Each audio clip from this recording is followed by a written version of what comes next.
Hello friends, स्वागत है आप सभी का मेरे YouTube channel SV coaching classes पर। और जैसा कि मैंने आपसे अपने पिछले वीडियो में कोऑर्डिनेशन नंबर 4 यानी उप सह संयोजन संख्या 4 के लिए जो कंपाउंड होते हैं संयोजकता बंध सिद्धांत के आधार पर जो आपसे क्वेश्चन पूछा जाता है उसकी प्रैक्टिस मैंने आपको करवा दी थी। वहां पर मैंने आपको कोऑर्डिनेशन नंबर 4 के लिए एक प्रश्न सॉल्व करके डिटेल में बता दिया था। उसके जस्ट आगे कोऑर्डिनेशन नंबर 6 यानी उपसह संयोजन संख्या 6 के लिए ये ऐसे कंपाउंड होंगे जिनके अंदर 6 लिगेंड जुड़े हुए होंगे। यानी यहां पर आपको लिगेंड की संख्या कितनी देखने को मिलेगी? 6। तो जितने लिगेंड होते हैं उतने ही केंद्रीय धातु परमाणु को खाली डी कक्षक उपलब्ध करवाना पड़ता है लिगेंड को, है ना। क्योंकि लिगेंड इलेक्ट्रॉन युग्म दाता होता है, वो लोन पेयर डोनेट करता है केंद्रीय धातु परमाणु को, है कि नहीं। तो केंद्रीय धातु परमाणु के पास जब खाली डी कक्षक होंगे 6 तभी तो वो डोनेट कर पाएगा इलेक्ट्रॉन युग्म, है कि नहीं। तो उसी के बारे में आज मेरा जो अगला प्रश्न है कोऑर्डिनेशन नंबर 6 के लिए, पिछला वीडियो अगर आपने नहीं देखा है तो उसको जरूर एक बार वॉच कर लीजिएगा। तो यहां पर देखिएगा प्रश्न वैसे ही है जैसे पिछले वीडियो में मैंने आपको बताया था। वहां पर मैंने आपको पूरी थ्योरी एक एक स्टेप में लिख करके बताया था, तो अगर उसको नहीं देखा है तो एक बार उसको जरूर देख लीजिएगा। चलिए, तो यहां पर देखिए आज का जो हमारा प्रश्न है कोऑर्डिनेशन नंबर 6 यानी उपसह संयोजन संख्या 6 के लिए है, ये ध्यान रखिएगा। तो देखिए क्या लिखा है, वीबीटी। वीबीटी का मतलब वैलेंस बॉन्ड थ्योरी, संयोजकता बंध सिद्धांत।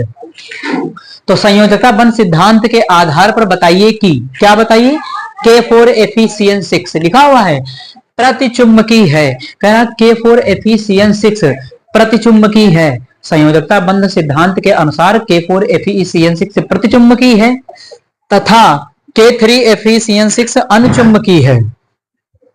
जो K3FeCN6 है वो अनुचुंबकी है ना। जबकि दोनों की ज्यामिति अष्टफलकीय है, क्यों? व्याख्या कीजिए। ये आगे जोड़ सकता है कि व्याख्या कीजिए क्यों है ऐसा, बताइए ऐसा क्यों है ना। तो यहां पर बताया गया कि दोनों की आकृति अष्टफलकी। देखिए कोऑर्डिनेशन नंबर 6 यानी उपसह संयोजन संख्या 6 के लिए संकरण दो प्रकार का होता है, एक sp3d2 एक d2sp3। दो संकरण होते हैं लेकिन ज्यामिति हमेशा एक ही प्रकार की होती है, अष्टफलकी। संकरण चाहे dsp2 हो या d2sp3 हो, है ना।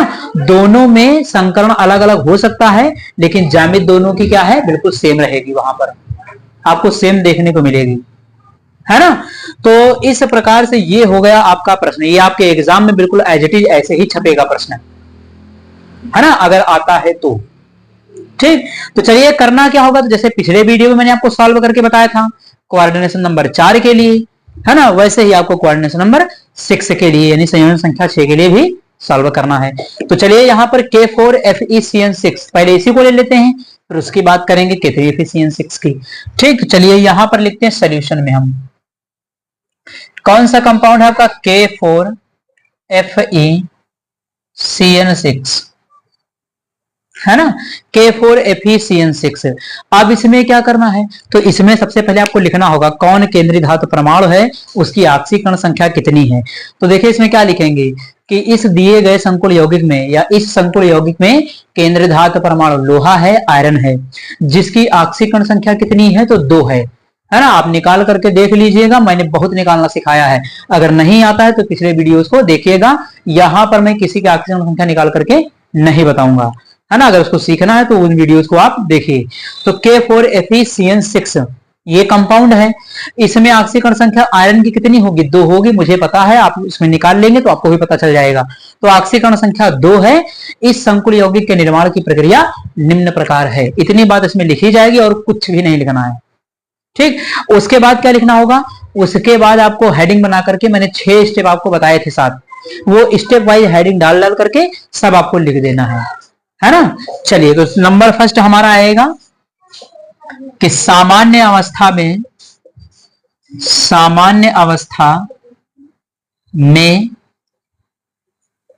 आयरन यानी लोहे का इलेक्ट्रॉनिक विन्यास, सामान्य अवस्था इलेक्ट्रॉनिक विन्यास। तो सामान्य अवस्था में इलेक्ट्रॉनिक विन्यास लोहा डी ब्लॉक का तत्व है, परमाणु क्रमांक 26 होता है। ये चीजें आपको याद होनी चाहिए, परमाणु क्रमांक और उसका विन्यास कैसे लिखा जाएगा। अगर नहीं आता है तो मेरे वीडियोस देख लीजिएगा, मैंने सब में लिखना बताया है वहां पर। तो ये है सामान्य अवस्था में आयरन का इलेक्ट्रॉनिक विन्यास। पहली हेडिंग बिल्कुल कॉमन है, जो भी केंद्रीय धातु दी जाएगी उसका सामान्य अवस्था में विन्यास लिखेंगे, फिर उसकी ऑक्सीकरण संख्या के अनुसार उसका विन्यास लिखेंगे, फिर बाकी की हेडिंग आगे आएंगी, है ना। तो Fe का सामान्य अवस्था में इलेक्ट्रॉनिक विन्यास कितना होगा। Fe का जो परमाणु क्रमांक होता है वो 26 होता है, सिंबल इसका ये है।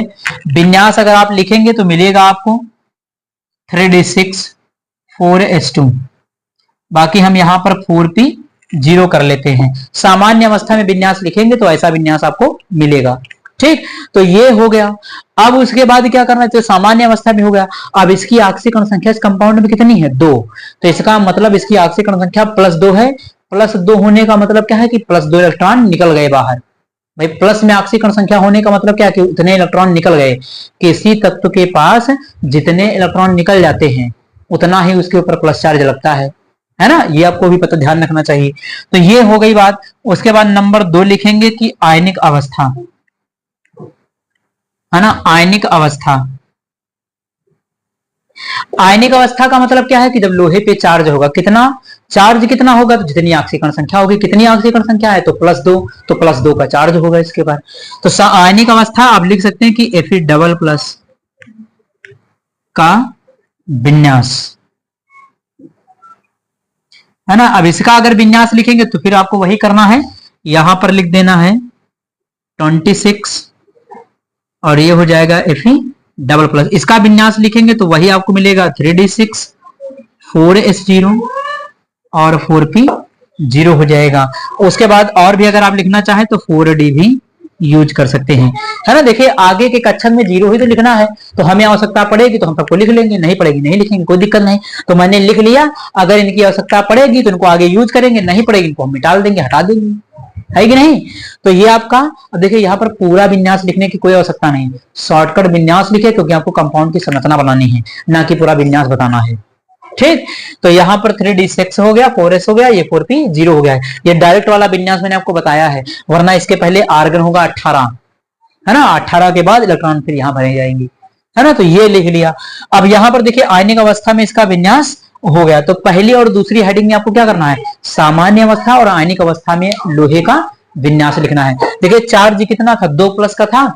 2+ के चार्ज का मतलब 2 इलेक्ट्रॉन निकल जाएंगे। कहां से इलेक्ट्रॉन निकलेंगे, सबसे बाहरी वाले कोष से। सबसे बाहरी कोष कौन सा है, तो बाहरी कोर 4s है, सबसे बाहर का कोष 4s है। तो s में कितनी ऑक्सीकरण संख्या 2 है, तो 2 इलेक्ट्रॉन कहां जाएंगे, सबसे बाहर वाला। सबसे बाहर वाला कोष 4s है, तो s से 2 इलेक्ट्रॉन चले गए, इसलिए यहाँ पर 3d6 4s0, बाकी तो 4p 4d में कोई इलेक्ट्रॉन है ही नहीं, तो सबका 0 लिख लिया। तो ये बात समझ में आई, जितनी ऑक्सीकरण संख्या आएगी आपको बाहरी कोष से उतने इलेक्ट्रॉन निकाल देने हैं, उतने इलेक्ट्रॉन आप निकाल देंगे, उसका विन्यास लिखेंगे तो वो बन जाएगा आयनिक अवस्था में उस तत्व का विन्यास। जैसे यहाँ पर देखिए इसके ऊपर 2+ का चार्ज लगा था, इसका मतलब 2 इलेक्ट्रॉन चले गए, तो 2 इलेक्ट्रॉन कहां जाएंगे, सबसे बाहर वाले कोष से। जब सबसे बाहर वाला कोष खत्म हो जाएगा तो उसके अंदर वाले कोष से निकलेंगे, जितनी संख्या में होंगे उस हिसाब से हमें निकालना है। तो यहाँ पर 2+ का चार्ज था, तो बाहर वाले 4s से 2 चले गए, इसलिए यहाँ पर 3d6 4s0 4p0 4d इनमें सब में है ही नहीं, तो 0 0, ठीक। तो ये हो गया आयनिक अवस्था में इसका विन्यास, है ना। तो आप इसका स्क्रीनशॉट ले लीजिए, क्योंकि यहाँ पर स्पेस थोड़ा सा कम है, मुझे आपको सारे स्टेप बाय स्टेप समझाना है इसको, तो आप इसका स्क्रीनशॉट ले लीजिए।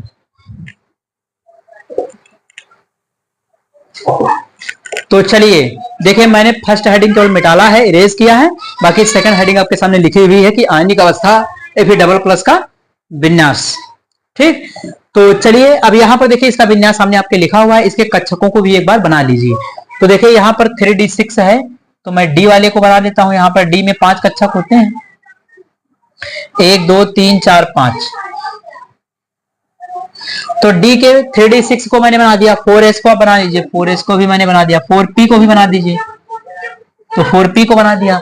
आगे अगर 4d की आवश्यकता पड़े तो 4d को भी बना सकते हैं, है ना। देखिए चारों के कक्षक मैंने बना दिए, 3d6 यहाँ है, 4s0 ये है, 4p0 ये है, 4d0 ये है, ठीक। अब यहाँ पर D में 6 इलेक्ट्रॉन है, भर दीजिए। तो 1 2 3 4 5 6, ये इलेक्ट्रॉन भर जाएंगे इसके अंदर। तो यहाँ पर ये इलेक्ट्रॉन फिल कर दिया और ये कक्षक मैंने आपको बना करके दिखा दिया। जैसा विन्यास था यहाँ पर जो विन्यास है उसी के कक्षक मैंने यहाँ पर बना दिए। 3d6 ये हो गया, 4s0 ये हो गया, 4p0 ये, 4d0 ये। तो सारे कक्षक आपको ऐसे बना देना है। उसके बाद क्या करना है, उसके बाद आपको जो धातु है, केंद्रीय धातु परमाणु, उसमें संकर्ण आपको लिखना है। जैसे देखिए 3rd नंबर हेडिंग, यहां पर लिखेंगे कि Fe डबल प्लस में क्या लिखना है आपको, संकरण, यानी हाइब्रिडाइजेशन इन Fe डबल प्लस। तो केंद्रीय धातु परमाणु पर आपको संकरण के बारे में लिखना है। अब ये संकरण आपको कहां से पता चलेगा, तो संकरण जो आपको मिलेगा वो आपको देखना होगा कि जो कंपाउंड दिया गया वो कौन सा था। तो कंपाउंड मुझे याद है आपको दिया गया था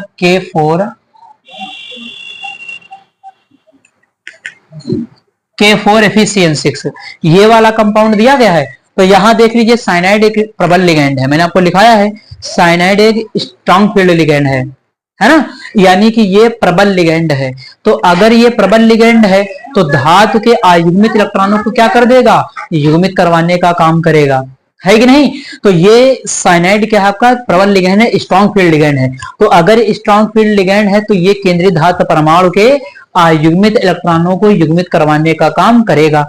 देखिए केंद्रीय धातु परमाणु के अंदर यहाँ पर इलेक्ट्रॉन आपको मिलेंगे 3d6 में, है कि नहीं। तो एक बार जरा विन्यास यहां लिख दीजिए और लिखने के बाद इसके कक्षक को बना दीजिए। लेकिन अगर इस स्टेप में लिखना हो तो क्या लिखेंगे, इसमें ये लिखेंगे कि चूंकि साइनाइड एक प्रबल क्षेत्र लिगैंड है ना, अतः यह आयरन डबल प्लस यानी Fe डबल प्लस में उपस्थित अयुग्मित इलेक्ट्रॉनों को युग्मित करवा देता है। और इसके अंदर कौन सा संकरण होगा, तो संकरण भी आपको ध्यान रखना है। कोऑर्डिनेशन नंबर कितनी है, 6, यानी उपसह संयोजन संख्या 6 है।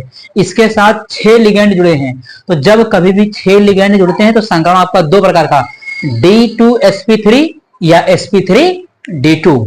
तो यहां पर ध्यान ये रखना कि ये तो प्रबल लिगैंड है, तो संकरण आपका होगा D2sp3, क्योंकि यहां पर आंतरिक डी कक्षक यूज हो जाएंगे, ये इलेक्ट्रॉनों को युग्मित करवा देगा। और इसके अंदर क्या होगा कि आपको संकरण देखने को मिलेगा D2sp3। तो ये बात आपको लिख देनी है इसमें, अगर लिखना होगा तब, वरना डायरेक्ट भी इसको करते चले जाइए, कोई दिक्कत नहीं, ठीक।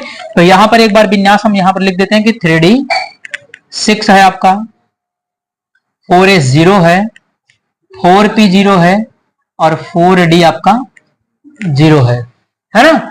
तो ये लिख दिया मैंने इसके सामने। अब आपको इसके कक्षक बना देने हैं सारे। चलिए यहां पर इरेज करके मैं पहले कक्षक बना देता हूं इसके।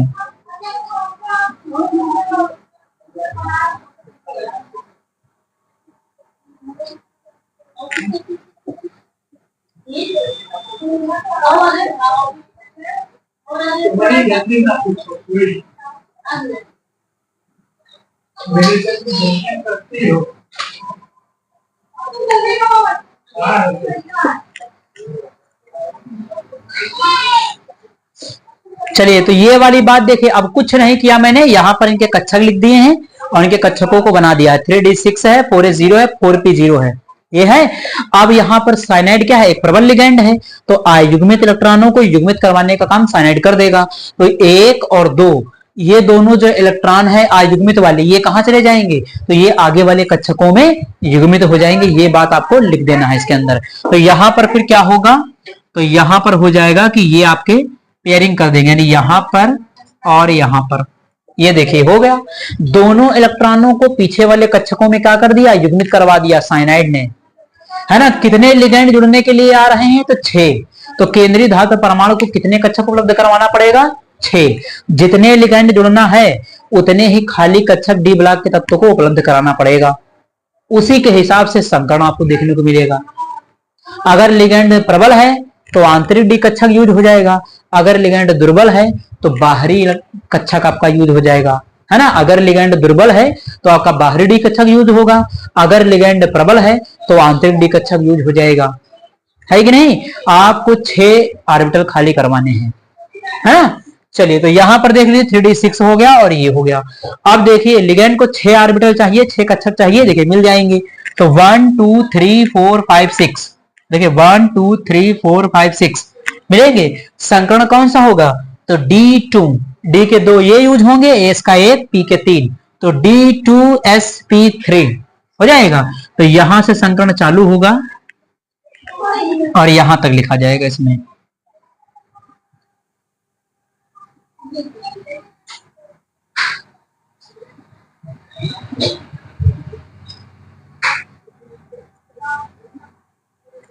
ये देखिए संकरण के लिए डॉट डॉट लाइन बना देते हैं। अब यहां पर आप लिख सकते हैं कि यहां पर क्या हुआ है, तो यहां पर हुआ है संकरण। आप थोड़ा सा बड़ा बना करके ठीक ढंग से यहां पर लिख लीजिएगा संकरण। कौन सा संकरण हुआ, अगर उसका नाम भी लिखना हो तो नाम भी आप लिख सकते हैं। संकरण हुआ है D2sp3, संकरण हुआ है आपका D2sp3। तो यहां पर 3 नंबर में ये हो गया D2sp3। उसके बाद आपको नंबर 4, तो संकरण वाली बात हो गई। अब उसके बाद हमें लिखना है कि संकरण के बाद क्या होगा, जितने कक्षक आपके संकरण हुआ है जिनमें, तो जितने कक्षकों में संकरण हुआ है वो कक्षक अलग, जिनमें संकरण नहीं हुआ है वो अलग हो जाएंगे। तो चलिए नंबर 4 में लिख देते हैं कि संकरण के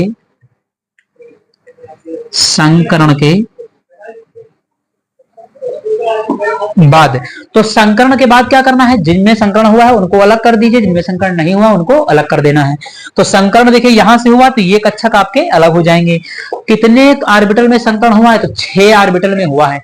तो 6 ऑर्बिटल आपके बनेंगे भी, जिनमें जितने ऑर्बिटल में संकरण होता है उतने ही नए कक्षक बनते हैं। ठीक, तो चलिए यहां पर लिख देते हैं, ये हो जाएगा आपका 3D6 के लिए, और संकरण वाले कक्षक आपके अलग हो जाएंगे, है ना। 1 2 3 4 5 6।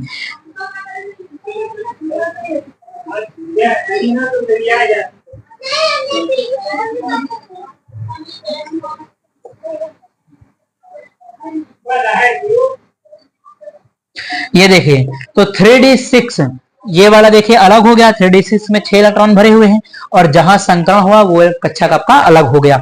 तो देखिए यहां पर क्या है, यहां पर हम लिख सकते हैं कि संकरण हुआ है इसमें, है ना।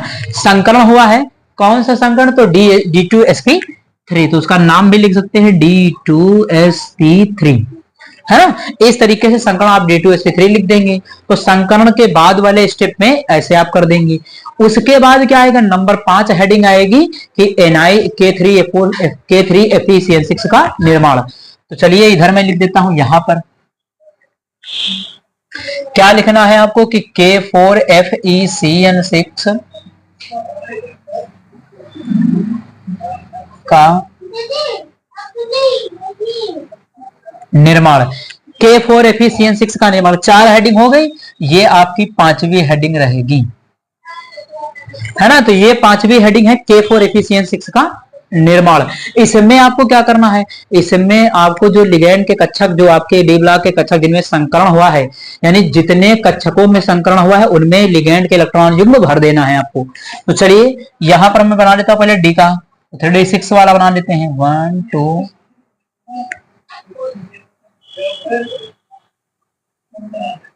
तो ये है 3D6, 1 2 3 4 5 6, 3D6 हो गया। जितने कक्षकों में संकरण हुआ है उनमें लिगैंड के इलेक्ट्रॉन युग्म दिखा दीजिए।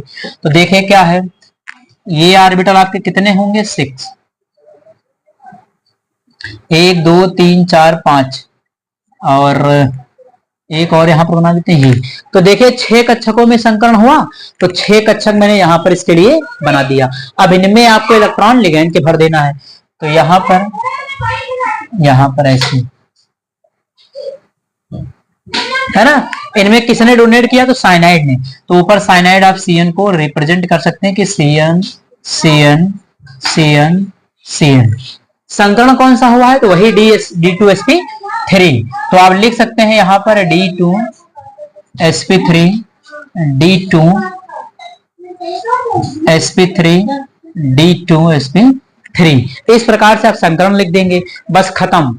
6 नंबर जो आपका आएगा वो बताना है आपको चुंबकीय गुण के विषय में। तो चलिए यहां पर लिख देते चुंबकीय गुण, यानी मैग्नेटिक प्रॉपर्टी क्या होगी, चुंबकीय गुण, है ना। अब आपको क्या करना है, चुंबकीय गुण में या तो वो अनुचुंबकीय होगा या तो वो प्रतिचुंबकीय होगा। अनुचुंबकीय कौन होता है, तो जिसमें अयुग्मित इलेक्ट्रॉन पाए जाते हैं। प्रतिचुंबकीय कौन होता है, जिनमें अयुग्मित इलेक्ट्रॉन नहीं पाए जाते, सारे के सारे इलेक्ट्रॉन क्या होते हैं, युग्मित होते हैं। अब आपको इस चुंबकीय गुण का निर्धारण किस स्टेप से करना है, तो इसका निर्धारण आपको करना है जो संकरण के बाद वाला स्टेप है वहां पर देखना पड़ेगा। तो संकरण के बाद देखिए चौथे स्टेप में आया है, तो संकरण के बाद आपको डी कक्षक में देखना है कि इलेक्ट्रॉन अयुग्मित है या युग्मित है। तो यहां पर 1 2 3 तीनों इलेक्ट्रॉन आपके पेयर हैं, है ना, यानी 6 इलेक्ट्रॉन हैं जो सारे के सारे क्या हैं, युग्मित हैं। तो जब सारे के सारे इलेक्ट्रॉन युग्मित हैं तो ये क्या होगा, ये प्रतिचुंबकीय होगा। तो चुंबकीय गुण में आप लिख देंगे कि प्रतिचुंबकीय, प्रतिचुंबकीय हो जाएगा। ये हो गया। 7 नंबर हेडिंग में आपको ज्यामिति बताना हो, जैसे ज्योमेट्री, तो ज्यामिति हेडिंग डाल करके, तो ये ज्यामिति है। अब ज्यामिति में क्या लिखना, ज्यामिति में अगर लिखना हो आपको, तो चूंकि इसमें D2sp3 संकरण होता है, इसलिए इसकी जो आकृति है वो अष्टफलकीय होती है। क्योंकि मैंने आपको पढ़ाया है कोऑर्डिनेशन नंबर 6 के लिए आकृति संकरण तो 2 प्रकार का हो सकता है, लेकिन आकृति एक ही है, अष्टफलकी, ऑक्टाहेड्रल। अगर उसको बनाना है तो बना सकते हैं। तो ज्यामिति कैसी होगी, अष्टफलकी। तो यहां पर लिख दीजिएगा ज्यामिति होगी आपकी अष्टफलकी। तो ज्यामिति हो गई आपकी अष्टफलकी ऑक्टाहेड्रल। अगर शेप बनाना भी हो तो बना सकते, केंद्रीय धातु बीच में रहेगी, बाकी साइनाइड सारे अलग। तो देखिए Fe हो गया 1 2, ऐसे इस प्रकार से आप इसको बना भी सकते हैं। साइनाइड है तो सब तरफ साइनाइड लगा दीजिए, CN CN CN CN CN से लगाइए यहां पर, क्योंकि C से जुड़ा है ये CN। अगर इसकी ज्योमेट्री आपको बनाना हो तो ये आप इसकी ज्योमेट्री बना सकते हैं और यहाँ पर 4K प्लस लगा सकते हैं। तो ये देखिए इसकी आकृति भी मैंने आपको बना करके दिखा दिया। अगर इसमें कोऑर्डिनेट बाण लगाना हो, यहां पर साइनाइड जोड़ लीजिए।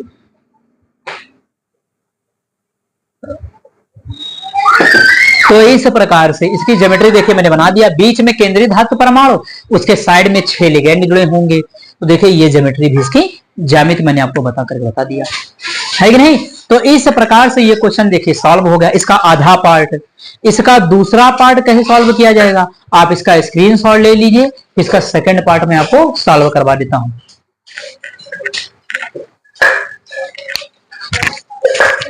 तो चलिए पार्ट नंबर जो इसका बी है वो आपका है K3FeCN6, पोटेशियम फेरीसाइनाइड इसका नाम है। इसके पहले जो था उसका नाम था पोटेशियम फेरोसाइनाइड, इसका नाम है पोटेशियम फेरीसाइनाइड।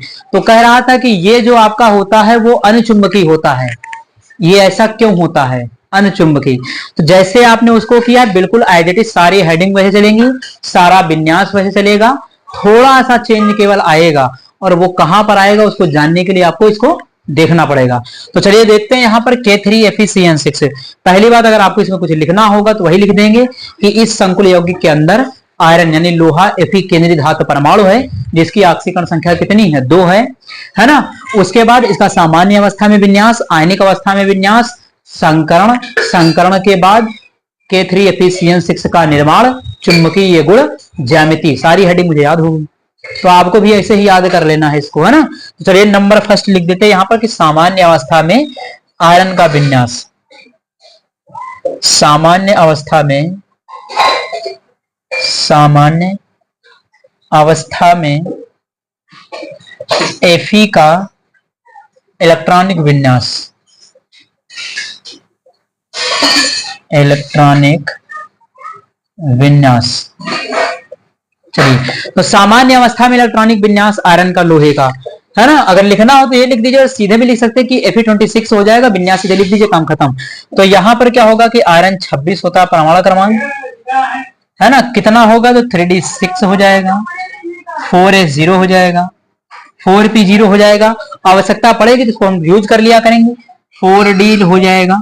ये हम केवल 100 पीस के लिए सारे आगे लिख लेते हैं इसको, है ना। विन्यास लिखेंगे तो 3d6 4s0। अब यहाँ पूरे विन्यास को लिखने की आवश्यकता नहीं है, क्योंकि यहाँ पर हम कंपाउंड का निर्माण पढ़ रहे हैं, ना कि विन्यास पूरा लिख रहे हैं। अगर लिखना होगा तो पूरा लिख भी सकते हैं, ठीक। तो 3d6 4s2 होगा। सामान्य अवस्था में क्या होगा, 3d6 4s2 4p0 4d0। तो 4p और 4d में इलेक्ट्रॉन है नहीं, इसलिए वहां पर 0 लिखा है, ठीक। तो ये हो गया सामान्य अवस्था में। दूसरी हेडिंग आएगी आयनिक अवस्था में।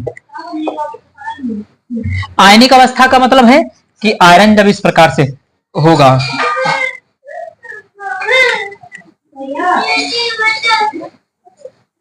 तो ये है आयनिक अवस्था में इलेक्ट्रॉनिक विन्यास। तो आयनिक अवस्था का मतलब Fe डबल प्लस लगा चार्ज इसके ऊपर, है कि नहीं। तो अब इसका मतलब क्या है, इसका मतलब इसकी ऑक्सीकरण संख्या इसमें निकालेंगे तो 2, इसमें इसकी ऑक्सीकरण संख्या जो है 2 नहीं आएगी।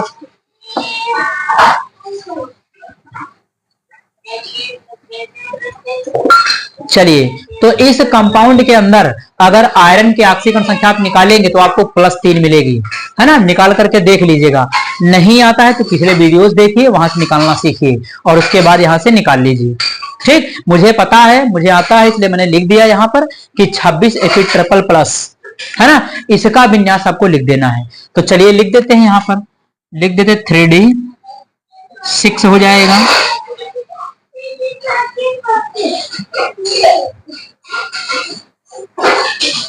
ये देखिए मैंने सामान्य विन्यास लिखा है, इसके ऊपर 3 प्लस का चार्ज लगा है, तो 3 इलेक्ट्रॉन निकाल दीजिए। कहां से निकालेंगे, तो सबसे पहले इलेक्ट्रॉन बाहर वाले कोष से जाएगा, उसके बाद अंदर वाले कोष से। तो देखिए टोटल 3 निकालना है ना, तो 2 यहां से 1 यहां से चला जाएगा।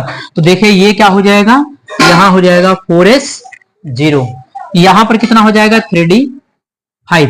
देखिए सही है कि नहीं है, 2 ऐसे चले गए, 3 निकालना है ना, जितनी ऑक्सीकरण संख्या आएगी उतने ही इलेक्ट्रॉन आपको बाहर निकाल देने हैं। तो यहां पर ऑक्सीकरण संख्या आयरन की 3 आएगी, है ना।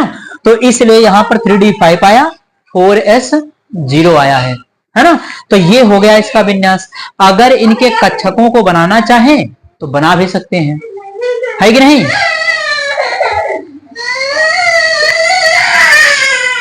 बना भी जाए कक्षक, बना दो।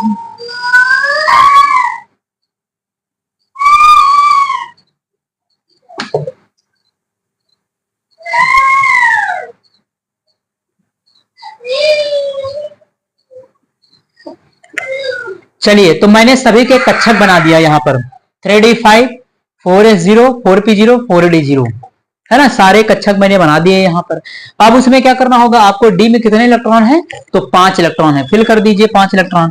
तो 1 2 3 4 5, 5 इलेक्ट्रॉन भर दिया इसके अंदर। अब यहां पर देखिए क्या करना है, अब यहां पर जो आपका है 3d5 हो गया, 4s0 हो गया, तो ये स्टेप हो गया आयनिक अवस्था में, है ना। उसके बाद देखिएगा आगे नंबर 3rd स्टेप जो आएगा आपका, तो यहां पर हम लिखेंगे कि Fe ट्रिपल प्लस में संकरण।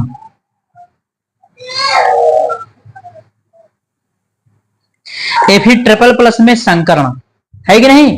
तो अब यहां पर संकरण में क्या लिखना है, तो इसमें यह लिखना है, देखिए यहां भी लिगेंड आपका कौन सा है, साइनाइड, वही प्रबल लिगेंड है। तो चूंकि साइनाइड एक प्रबल लिगेंड है, अतः यह Fe ट्रिपल प्लस, यानी Fe के ऊपर 3 चार्ज, अतः यह Fe ट्रिपल प्लस या आयरन में उपस्थित अयुग्मित इलेक्ट्रॉनों को युग्मित कर देता है ना। जिसकी वजह से क्या होगा कि इसके अंदर भी संकरण कैसा होगा, D2sp3 होगा, यानी यहां भी संकरण आपको D2sp3 ही देखने को मिलेगा, है ना। ये बात आपको इसमें लिख देनी है। तो चलिए Fe ट्रिपल प्लस में संकरण के लिए क्या करना होगा, फिर से आपको कक्षक बनाने होंगे। चलिए बना लेते हैं, यहां पर 3d6 को बनाइए पहले,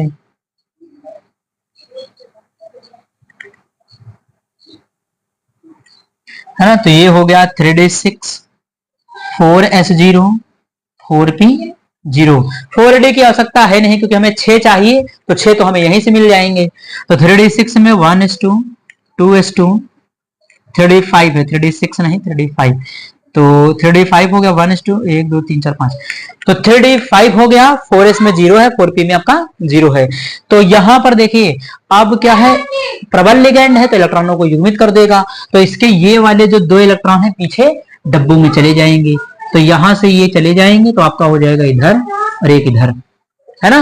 देखिए इस तरीके से हो गए, इलेक्ट्रॉनों को युग्मित करवा देगा। तो 2 कक्षक देखिए यहां पर खाली हो गए, और लिगेंड को कितने चाहिए, तो 6 लिगेंड है, 6 डब्बे खाली चाहिए। तो 1 2 3 4 5 6, कौन सा संकरण होगा, यहां भी आपको संकरण D2sp3 मिलेगा। तो यहां भी संकरण देखिए चालू हो जाएगा।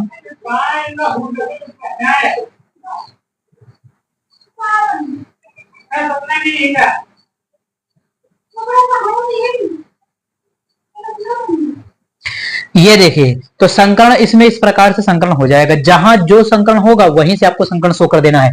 D2sp3 संकलन होगा इसके अंदर, तो यहां पर आप लिख सकते हैं कि संकरण, इसमें संकरण लिख देंगे, और यहां पर अगर संकरण का नाम लिखना है तो संकरण का नाम भी लिख सकते हैं कि संकरण हो रहा है D2sp3। तो ये वाली बात हो गई संकरण की। अब आपको लिखना है संकरण के बाद। तो संकरण के बाद क्या होगा, जितने में संकरण हुआ है वो डब्बे अलग, जिनमें संकरण नहीं हुआ वो डब्बे अलग। तो नंबर 5 जो आपका 4 स्टेप आएगा वो आ जाएगा आपका, नंबर 4 जो आपका स्टेप रहेगा वो रहेगा आपका संकरण के बाद। तो संकरण के बाद क्या करना है, संकरण के बाद जिनमें संकरण हुआ वो अलग और जिनमें संकरण नहीं हुआ वो अलग। तो चलिए यहां पर बना देते हैं इसके लिए 3D5 को। 2 डब्बे इसके चले गए तो इसके पास 3 बचेंगे, यानी 3D5। 1 2 3 4 5 है ना। देखिए यहां पर है 3 डब्बे बचेंगे, इसके 2 डब्बे चले गए संकरण में। देखिए यहां से संकरण हुआ है ना, तो ये चले गए। यहां पर देखिए बनेगा 1 2 3, 1 2 3 4 5 6 हो गया। अब देखिए यहां से हम बना देंगे इसको,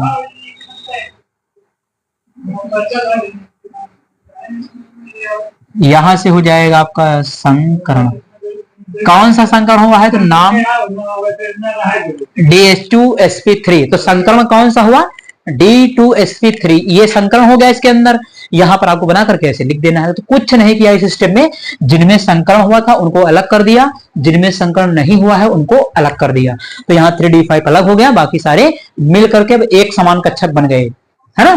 तो ये हो गया। नंबर 5 क्या होगा, नंबर 5 आपको लिखना होगा कि आपका K3FeCN6 का निर्माण, K3FeCN6 का निर्माण। ये हेडिंग आपको 5 नंबर पॉइंट में लिखना है। अब इसमें क्या करना है, तो जिनमें संकरण हुआ है उनमें लिगैंड के इलेक्ट्रॉन जो को क्रॉस सिंबल से भर दीजिए उसके अंदर। ठीक, तो चलिए यहां पर लिख लेते हैं। सबसे हम डी के लिए बना लेते हैं। 3D5 है आपका, है ना। तो 3D5 हो गया, 1 2 3 4 5 ये हो गया यहां पर। उसके बाद 1 2 3 4 5 ये देखिए। अब इनमें क्या करना है, इन कक्षकों में आपको लिगैंड के इलेक्ट्रॉन युग्म को दर्शा देना है। लिगैंड के इलेक्ट्रॉन किस प्रकार से दर्शाते हैं, क्रॉस के सिंबल से। अंतर करने के लिए है कि पता चले ये लिगैंड के इलेक्ट्रॉन है, तो क्रॉस से दर्शा दीजिए, क्रॉस से सम में भर दीजिए, है ना।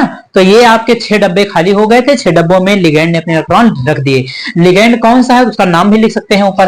तो यहां पर साइनाइड, यहां पर साइनाइड, यहां पर साइनाइड, यहां पर साइनाइड, यहां पर साइनाइड, यहां पर साइनाइड, सब जगह पर साइनाइड हो गया। संकरण कौन सा हुआ है, तो संकरण आप लिख सकते हैं कि D2sp3 है कि नहीं। तो इस प्रकार से यहां साइनाइड साइनाइड सब में हो गया। और संकरण का नाम अगर लिखना हो तो संकरण का नाम आप लिख दीजिए D2sp3, D2sp3, D2sp3। ये बात हो गई। उसके बाद हेडिंग 6 आएगी आपकी चुंबकीय गुण की।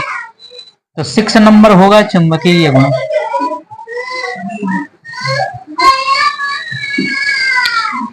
चुंबकीय गुण में क्या लिखना है, तो मैंने बताया था या तो अनुचुंबकीय होगा या तो प्रतिचुंबकीय। और वो कह रहा था कि ये कैसा है, अनुचुंबकीय है। तो संकरण के बाद वाले स्टेप में चेक करिए कोई आयुग्मित इलेक्ट्रॉन तो नहीं है। तो संकरण के बाद वाला स्टेप आपको कहां मिलेगा, ये देखिए यहां पर मिलेगा। इसी स्टेप में आपको चेक करना है कि अनुचुंबकीय की प्रतिचुंबकीय। तो संकरण के बाद स्टेप यहां पर लिखा है और इसके अंदर देखिए 3D5 है। यहां पर देखिए एक इलेक्ट्रॉन आयुग्मित है।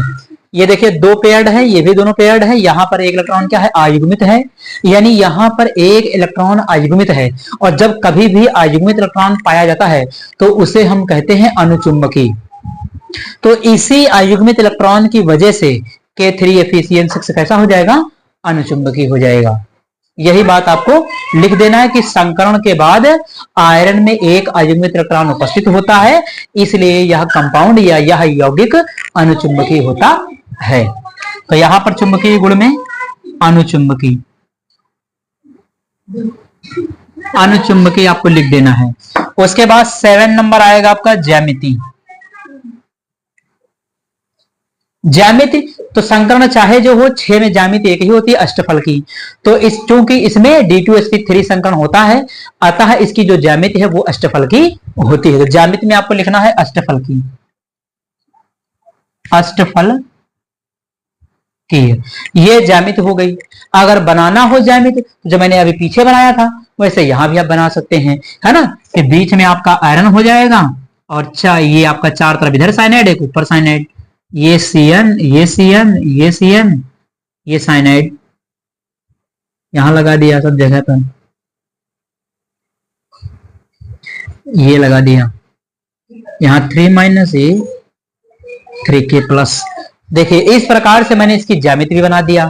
तो इस प्रकार से होता है ये वाला आपका प्रश्न। अगर इसमें आपकी प्रैक्टिस है तो कुछ लिखने की आवश्यकता नहीं है। जितनी चीजें मैंने देखिए 1 स्टेप से लेकर के 7 स्टेप तक बिल्कुल आराम से लिख दिया, कुछ भी नहीं किया।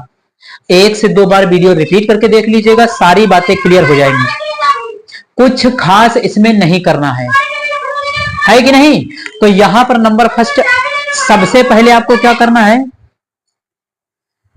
सबसे पहले आपको क्या करना है कि सामान्य अवस्था में आयरन का विन्यास, जो भी केंद्रीय धातु होगी सामान्य अवस्था में उसका विन्यास लिख लीजिए।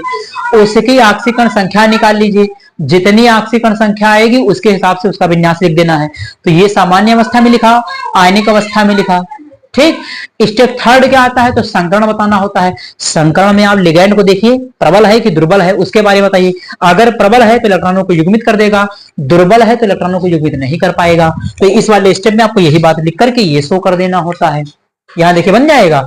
उसके बाद संकरण के बाद जिनमें संकरण हुआ उनको अलग कर दीजिए, जिनमें संकरण नहीं हुआ उनको अलग कर दीजिए, और जितने लिगैंड जुड़ने वाले होंगे उतने ही कक्षक धातु को खाली करवाना होता है, ये भी ध्यान रखिएगा, ठीक। तो संकरण के बाद ये स्टेप हो गया। K3FeCN6 का निर्माण, ये हेडिंग लिखा नंबर 5 में।